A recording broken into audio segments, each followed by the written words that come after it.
What is going on, guys? Verk Devoten here, and today in our Project 2025 quote-unquote analysis, if you can call it that, basically what we're going to be listening to is a different perspective. Hopefully it won't be as long, and this is from the podcast Strict Scrutiny. There are only about 5 podcasts that I can actually listen to. This would be one of them. So hopefully you enjoy the conversation while I try and remember how to play ESO as I'm trying to level a... I don't even remember the name. Whatever the newest class is. I want to say Artificer, but I think that's wrong. Whatever. Anyway, on with the show.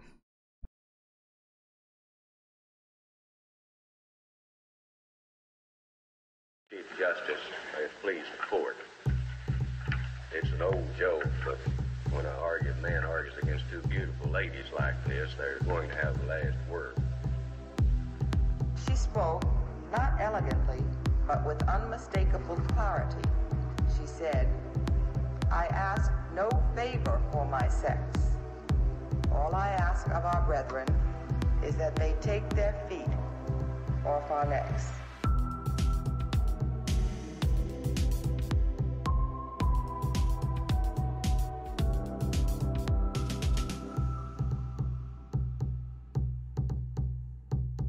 Hello, and welcome back to Strict Scrutiny, your podcast about the Supreme Court and the legal culture that surrounds it.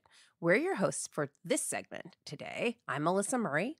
And I'm Leah Littman. So remember last episode when Kate and I mentioned our big summer break plans and the evergreen content we had queued up for you to give ourselves a bit of a break in July? Well, the universe was like, LOL, because the legal culture never sleeps, especially not in an election year. So today, before we get to a wonderful conversation about an actually wonderful book that we recently read, so yes, that was a subtweet of our recent episode with the ever-delightful JVN in which we reviewed Josh Hawley's book, Manhood. Leaving that to the side, before we get to that wonderful conversation about that actually wonderful book, not Manhood, we have some newsy items that we wanted to cover and a new segment that we wanted to introduce for the next few summer episodes. The new segment is going to be a multi-part series on Project 2025. So Kris Jenner works hard, but the GOP works harder, and so do we. So that's on tap for you. But obviously, the really newsy items is that one of the recent attendees of the Strict Scrutiny live show in D.C. is now a candidate for president of the United States. So listeners, I don't know what to say to you. Is this a coincidence? I think the fuck not. So dream big, people. You can go in literally a month to sitting in the audience to running for president of the United States. You heard it here.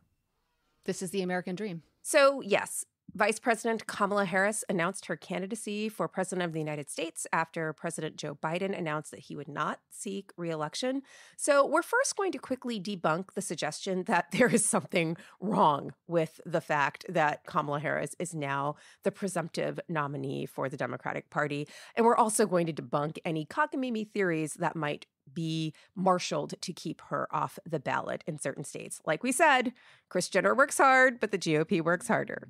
And then we will have our new segment, which builds on our recent habit of reading terrible, horrible, no good, very bad things so you don't have to. That will be the multi-part series tentatively called WTF is Project 2025. So over the next few episodes and then culminating in a big final episode, we're going to go through the different parts of Project 2025. We have read the fine print and we want to break down what's in there.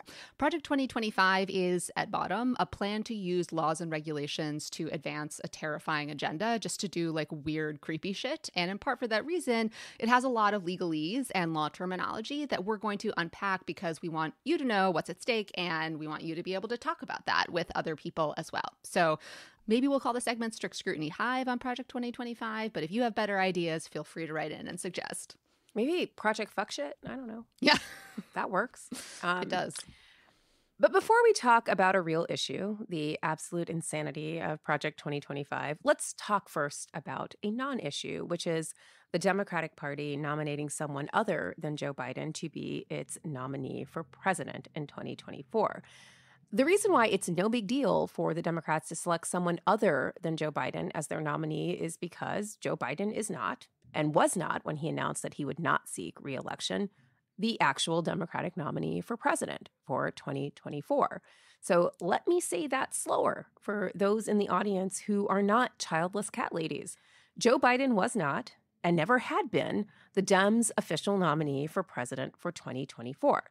Obviously, he was the presumptive nominee as the incumbent president, but the Democratic Party had never officially nominated him for 2024. So therefore, it's pretty easy and relatively straightforward for the Democratic Party to nominate someone else instead, because they have yet to actually nominate their candidate. There it is.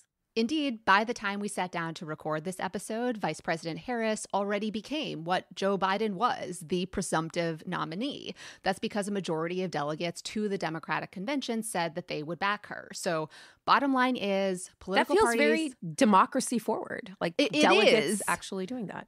It is, right? And like political leaders responding to the will of the people, it's a big thing. So again, bottom line is political parties officially choose their nominees at the conventions. The Democrats have not had a convention yet, which means there are zero, I repeat, zero, legal issues with Joe Biden bowing out and endorsing Kamala Harris as a presumptive nominee.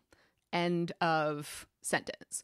For various reasons, there has been a presumptive nominee going into most of the recent conventions for both parties. You know, that's for a number of reasons. It's expensive to prolong campaigns. It's sometimes advantageous to select a nominee and coalesce around them. And there was a move to a primary system rather than a let's just sort it out at the convention system. But parties have previously selected nominees at conventions. So you might be wondering, what the fuck were the primaries for? Well, primaries are the process by which each party selects their delegates. If someone wins the primary, then those delegates in that state primary go in to the convention, presumptively voting for the person who won the primary in the state that the delegates represent. But, this is a big but, delegates don't have to do that, especially if a candidate bows out. For example, if someone won an early primary but then suspended their campaign and bowed out, the delegates don't have to vote for them. And that actually happens relatively frequently. Primaries are just a way of ensuring input from more people before the delegates actually register their votes to choose the nominees at the convention.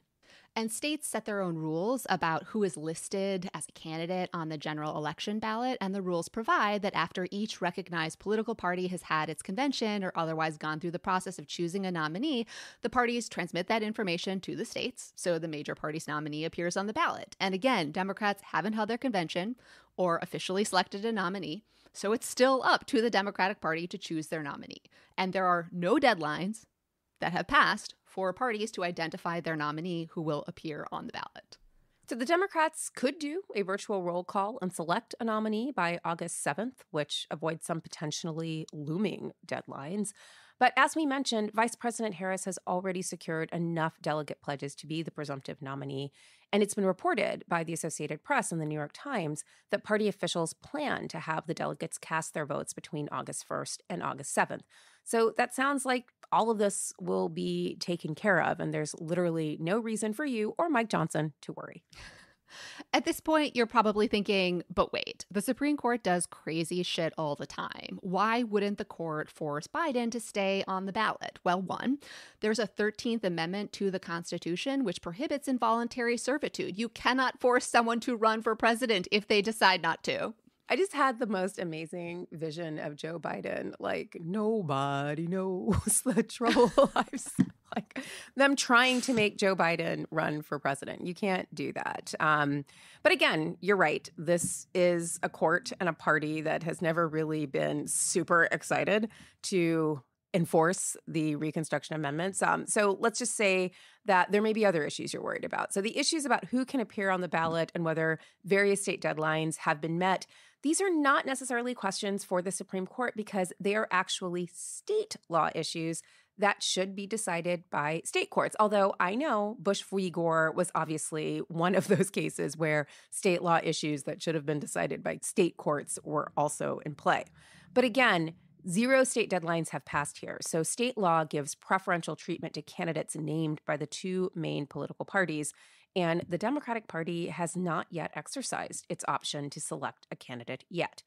We also think that the increased attention on the Supreme Court matters here. So The fact that so many people are looking at the court, possibly because of its incredibly insane immunity decision back at the beginning of July, potentially reduces the odds that the court decides to do another absolutely batshit crazy thing. So, as we've discussed, the Supreme Court is not immunized from public opinion. It is actually very attentive to public opinion. And we saw this when the court dodged abortion rulings because the justices likely wanted to avoid having the court be an issue in the 2024 election. So, with that recent history in mind, it's very likely that after spending part of the term reinstating a plausibly disqualified candidate and immunizing him from future criminal liability, that would be Donald Trump, the court might reason that maybe there just aren't 5 votes to block a qualified candidate like Vice President Harris from appearing on the ballot and forcing a candidate who is withdrawn, that would be Joe Biden, to run and appear on the ballot. So all to say, we believe staying on the court's neck is an important thing, and it's especially important here. This is also where state courts are important because state courts have the final say over these state law issues. And we don't think the Michigan, Wisconsin, Pennsylvania courts are going to do anything bad. And again, there just aren't any actual state law issues that have even been specifically identified or floated here. So basically on the ballot issues, you can lean back, have a pina Kamala, or just drink that juice straight out of the coconut. We have enough things to worry about without getting sidetracked.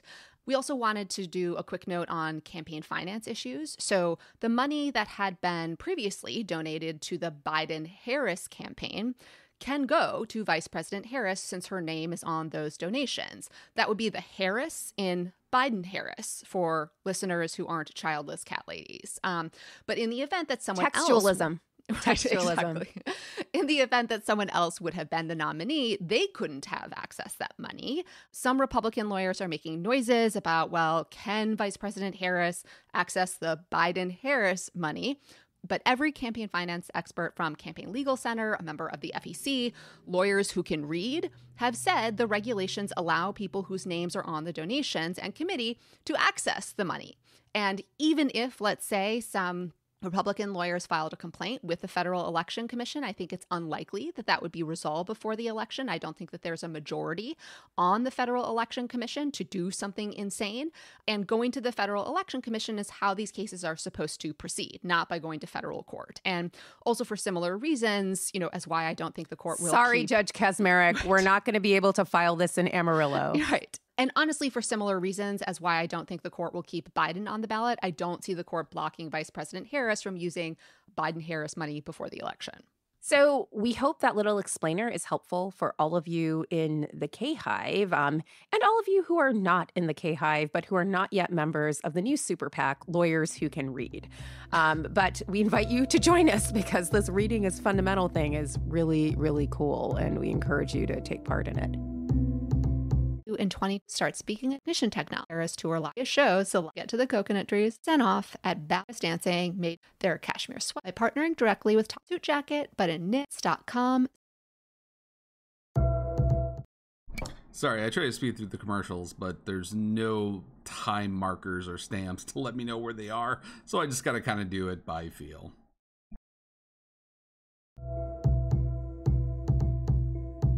Anyway, moving on from those non-issues, let's talk about some real issues because Strict Scrutiny is doing a deep, deep, deep dive on Project 2025. Again, still a working title, lots of different names we're going to workshop here. But first of all, before we even get to what we're going to call this segment, we got to figure out what the F is Project 2025.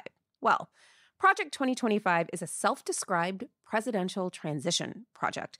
It was organized by the Heritage Foundation in conjunction with many other conservative organizations, including some recent mentions on this podcast, the Alliance Defending Freedom, Americans United for Life, the American Legislative Exchange Council, also known as ALEC, America First Legal, Stephen Miller's organization, the NRA, Teneo, and Turning Point USA.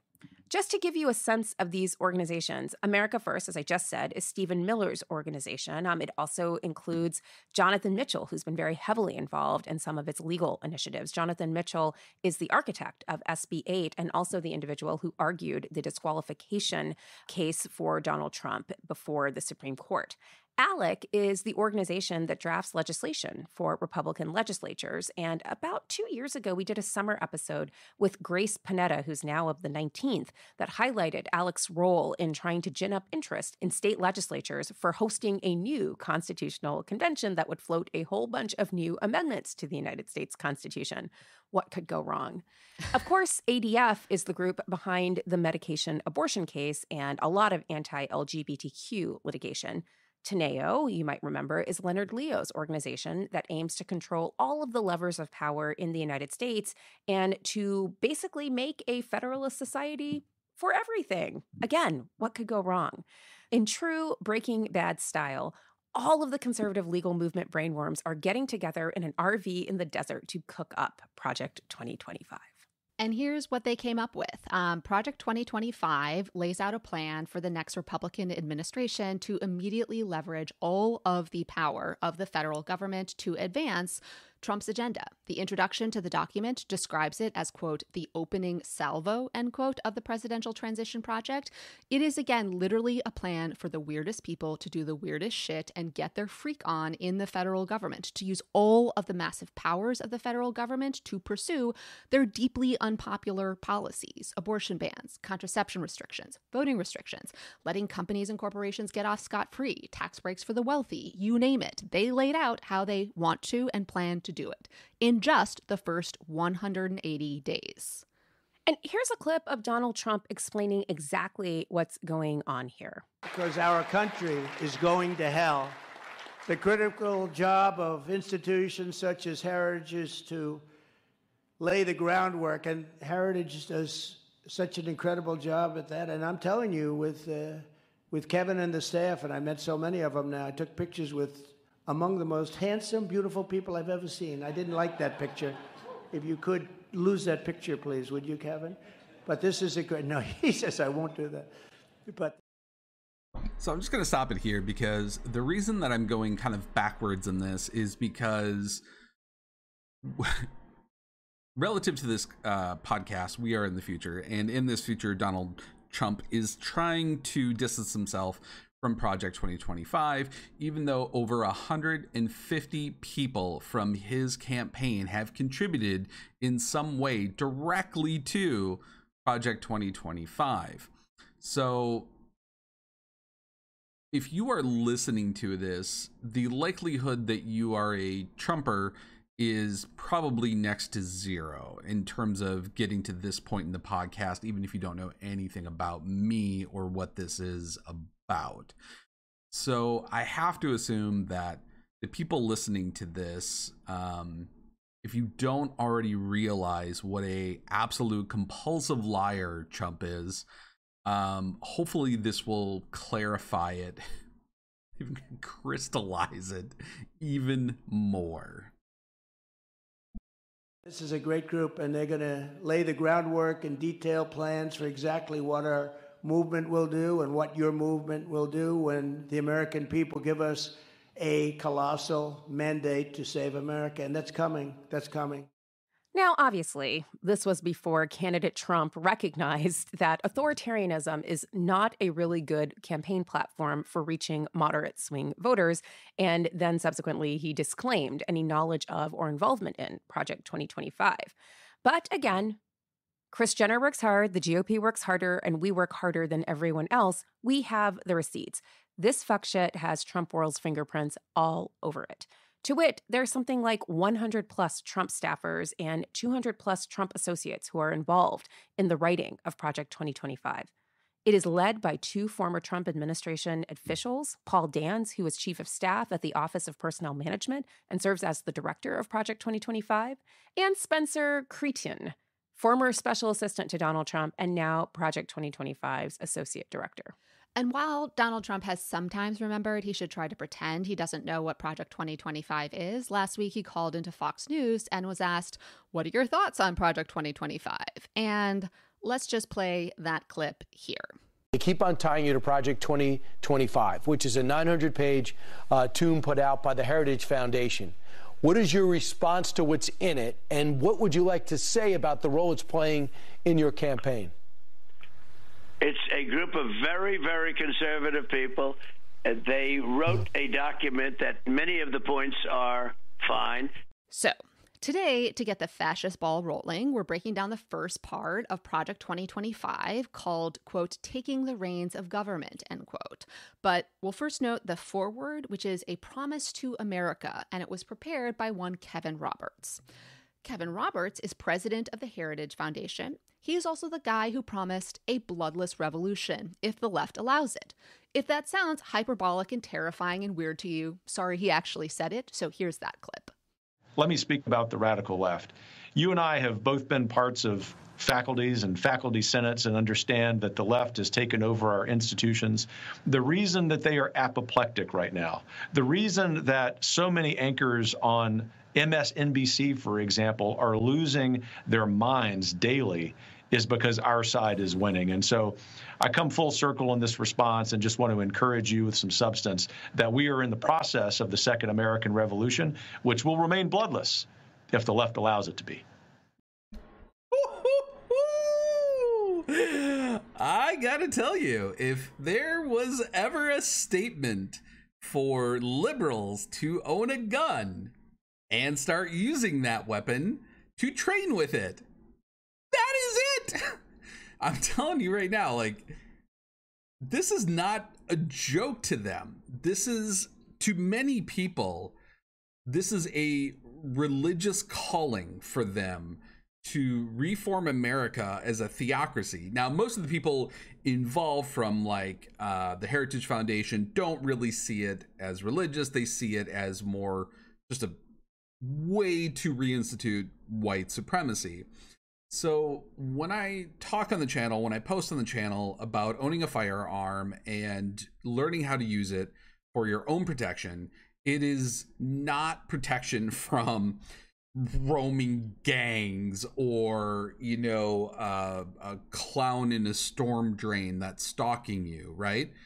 It is fucking reality that is the Nazi con party. This is not, again, when people say, and I'm going to butcher this quote, when people show you who they are, believe them, right? For fucking years, Congress sat on its ass and just allowed these justices who had previously talked about overturning Roe versus Wade for like 20 years, where they talked about it before being confirmed, and in their confirmation, whether it was Thomas, whether it was Alito, whether it was Roberts, whether it was Kavanaugh, all talked, oh, well, it's precedented, blah, blah, blah. And they fucking did it anyway. I'm telling you, like, Chevron deference, right? Gone. You know what? I'm going to go off on a tangent here. Just when people tell you what they're going to do, believe them and prepare adequately. Now, Donald Trump's vice president candidate, J.D. Vance, wrote the foreword to Kevin Roberts' new book, which Vance describes as, quote, incredible, bold new vision for the future of conservatism in America, end quote. And this book also happens to be about taking back Washington to save America. That is the book's title. And no, we can't read it, so you don't have to. We already did Josh Hawley's book. We are podcasters. We are not saints. But what we did do, so that you wouldn't have to, is we read the 900 pages of Project 2025. So what do the aspiring leaders of this bloodless revolution outline in the introduction to Project 2025? Well, according to Kevin, there are 4 pillars to Project 2025. The first pillar is to restore the family as the centerpiece of American life and protect our children. Imagine what that looks like. The second pillar is to dismantle the administrative state and return self-governance to the American people. Neil Gorsuch says, check. Third pillar is defend our nation's sovereignty, borders, and bounty against global threats.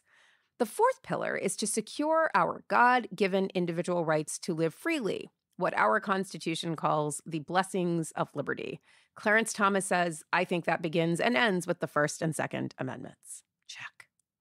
So let's dig into the details of how some geniuses plan on advancing these 4 pillars. For example, What are the plans for restoring the family as the centerpiece of American life? Well, listeners, one step includes, quote, deleting the terms sexual orientation and gender identity, diversity, equity, and inclusion, gender, gender equality, gender equity, gender awareness, gender sensitive, abortion, reproductive health, reproductive rights, and any other term that might be used to deprive Americans of their First Amendment rights out of every federal rule, agency regulation, contract, grant, regulation, and piece of legislation that exists. Now, I'm not exactly sure how they plan on deleting terms from legislation. This feels very anti-textualist to me. It's also unclear how they're going to spell Opus Dei if they eliminate DEI. But we really don't think they've thought all of this through. But it seems pretty chilling nonetheless. Yes, because the other big part of their plan for, quote, restoring the family is taking away more of women's bodily autonomy. And so the introduction proudly declares, quote, conservatives should gratefully celebrate the greatest pro-family win in a generation, overturning Roe versus Wade, end quote. Ah, pro-family, forcing mothers to plead for their lives and bleed out in emergency rooms. But, the forward continues, quote, the Dobbs decision is just the beginning. Conservatives in the states and in Washington, including in the next conservative administration, should push as hard as possible to protect the unborn in every jurisdiction in America. In particular, the next conservative president... Time out, Leah. I thought we had a state-by-state settlement with Dobbs, and each state could just do their own freak thing. You know, it's very interesting because despite having that, quote, state-by-state settlement, there are proclamations about what they would like the next Republican administration to do, and Donald Trump has refused to say he would not sign a federal abortion ban. And to the contrary, his vice president candidate, J.D. Vance, has voiced support for penalizing people for traveling between states in order to get reproductive health care. But back to the forward. So I'm going to just stop right there. For those that don't know, it is an actual right of American citizens to travel freely between state to state. Texas cannot prosecute someone for a crime that is illegal in Texas, but say is legal in New Mexico. So somebody in Texas goes over to New Mexico and smokes weed, where in Texas it's illegal, and then comes back to Texas, they cannot be prosecuted for that. That is the whole structure and the whole idea behind states' rights that so many bullshit right-wing Nazi cons rally behind.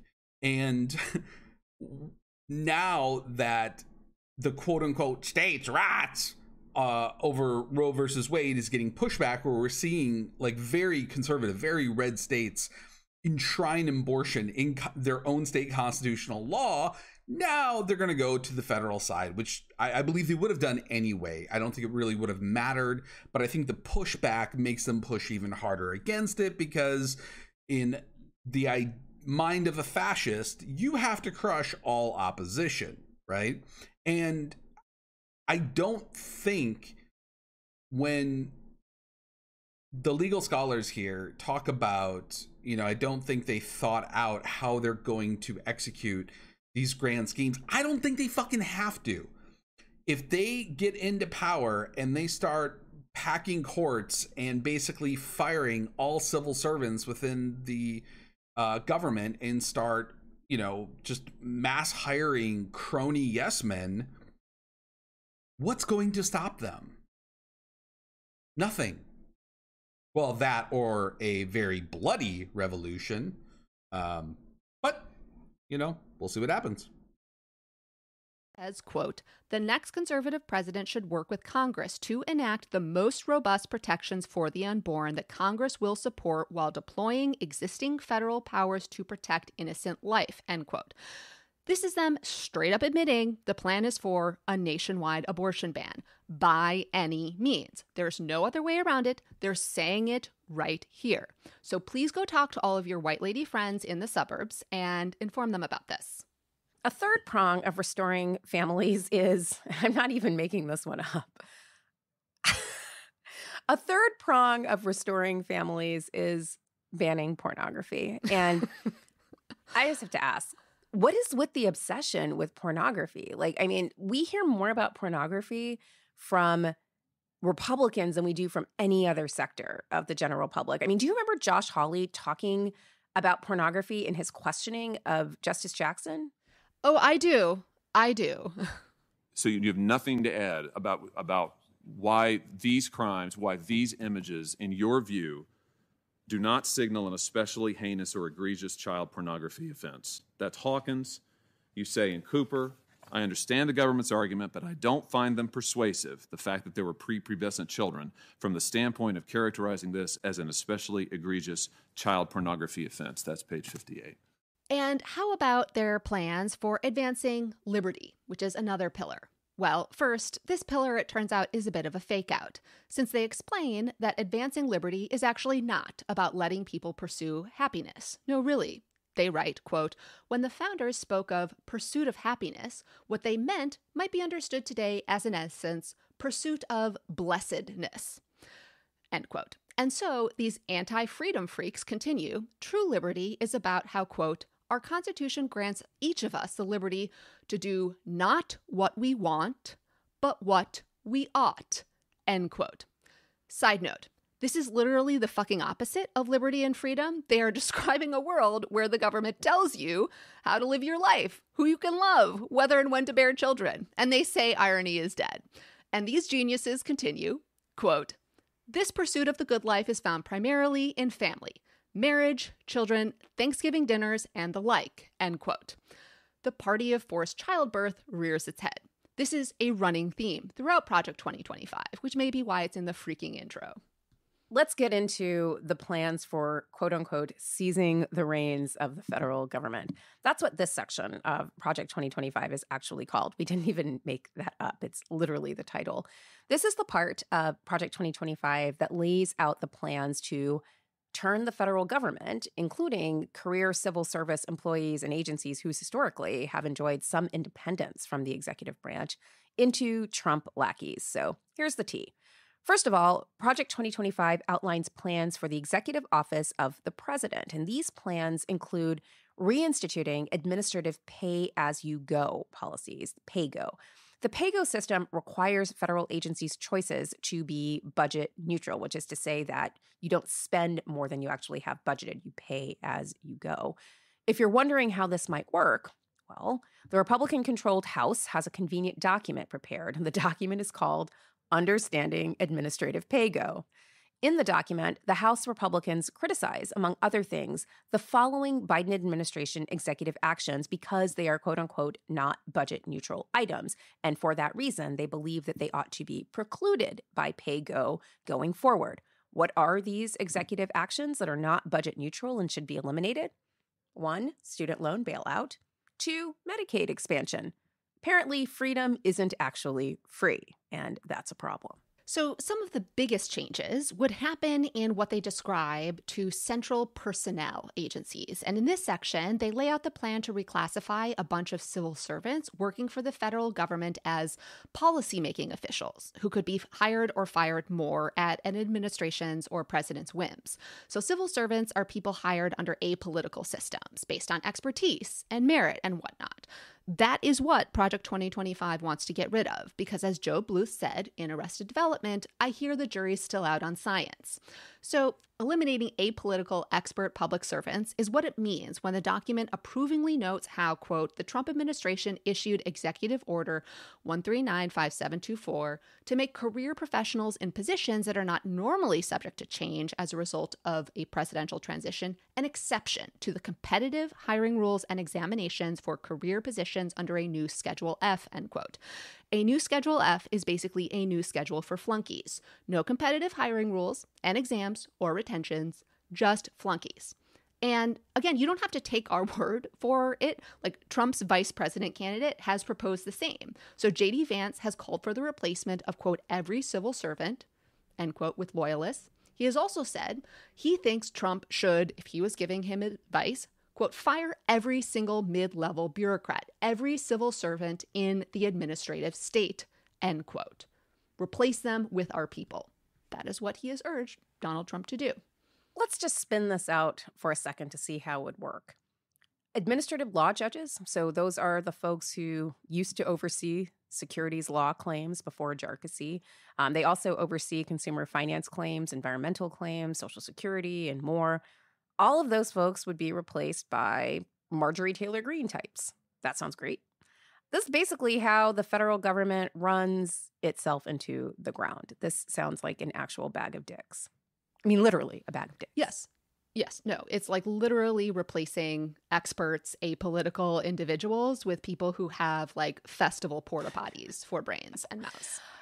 The framers of Project 2025 also have some thoughts about the White House office. And the TLDR here, at least part of it, is that they seem to want to transform the White House counsel and the Department of Justice into more of a personal suite of lawyers for the president, a public defender's office for the president, if you will. Now, in fairness to them, the former guy does need a lot of lawyers who he won't have to pay.